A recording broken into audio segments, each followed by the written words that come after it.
There is no doubt in my mind that Ukraine is going to win this conflict. Russia has so many different problems that we can unpack here over the next several minutes. It's not going to be easy, but as long as the West sticks together and provides Ukraine what they need, Ukraine will, in fact, win this war, and it's important that they do. I would like to just, for appropriate historical context, yes, the special military operation, or what some people refer to as the full-scale invasion, started a year ago, last February. But the war actually began in February of 2014 when Russia invaded Ukraine and seized Crimea, illegally annexed it, and began extensive support for the so-called separatists in the Donbass region. The reason I highlight this because, number one, this is what failed deterrence looks like. The Russians believed that we would not respond, that we would not be able to stick together. They made a terrible miscalculation because of our unpreparedness. We were still dealing with the retreat from Afghanistan. The UK was a mess domestically. Germany was still building Nord Stream 2. And so the Russians, you could almost see how they would think, we didn't do anything after Georgia.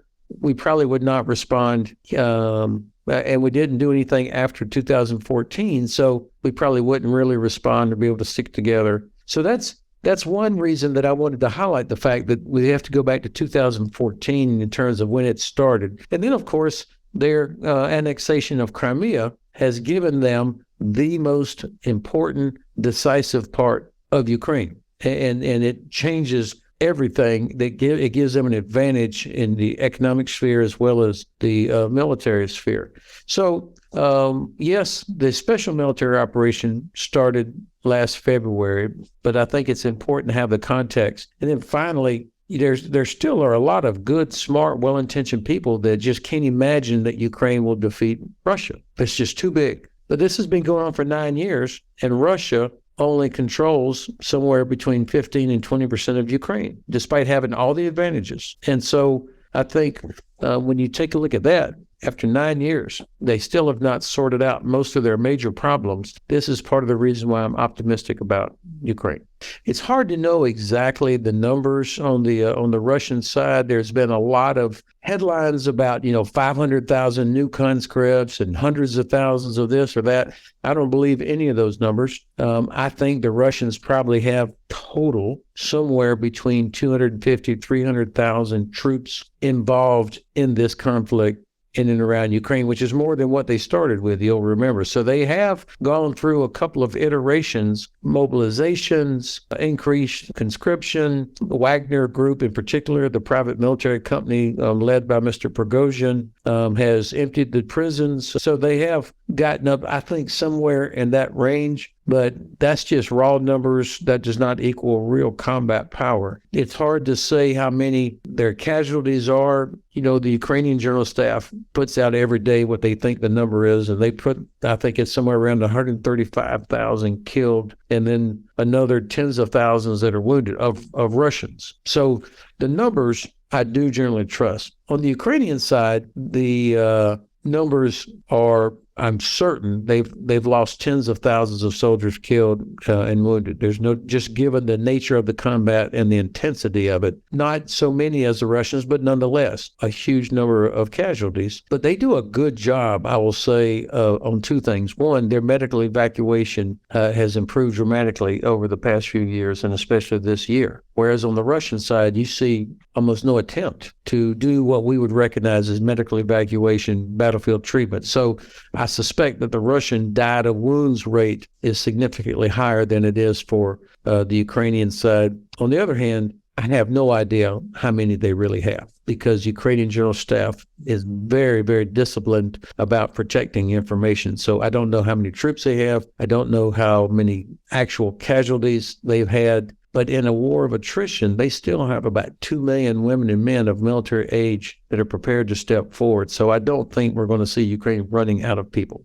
I'm even more convinced that he will not use tactical nuclear weapons. Now, let me obviously be clear that we take that threat seriously. They have thousands of nuclear warheads, strategic and tactical. They clearly don't care how many innocent people they kill. But I think that they take seriously President Biden's warning that there would be catastrophic consequences for Russia if they were to use any kind of nuclear weapon. I think they take that seriously. And from a practical standpoint, there is no battlefield advantage for Russia to use a tactical nuclear weapon. I mean, it won't change anything on the ground except it kills a few more innocent people, damages a few more buildings and towns, but it won't change anything on the ground. So I think that people around Putin realize this. If there's no good outcome for them in anything once they use it. As long as they don't use it, though, they can see that we are very, very concerned. So we're kind of on the margins of giving in to nuclear blackmail. So this is a very important part of this war. But the fact is, Germany is the number 2 or 3 provider of military aid to Ukraine in terms of equipment, supplies, ammunition, all sorts of different things. Well, when I saw that Germany provided a Patriot battery, that was huge. Or the Iris-T air defense system. They finally made the decision on Leopards. They have provided mortars, the infantry fighting vehicle, the Panzer Howitzer 2000, which is the self-propelled howitzer, and thousands of rounds of ammunition. This is a lot of stuff. And when you think about where they were a year ago, when the former defense minister talked about sending 5,000 helmets, I mean, they have come a very long way. The problem is the messaging. I would bet that 95% of my fellow Frankfurters here have no idea that Germany is the number 2 or number 3 donor.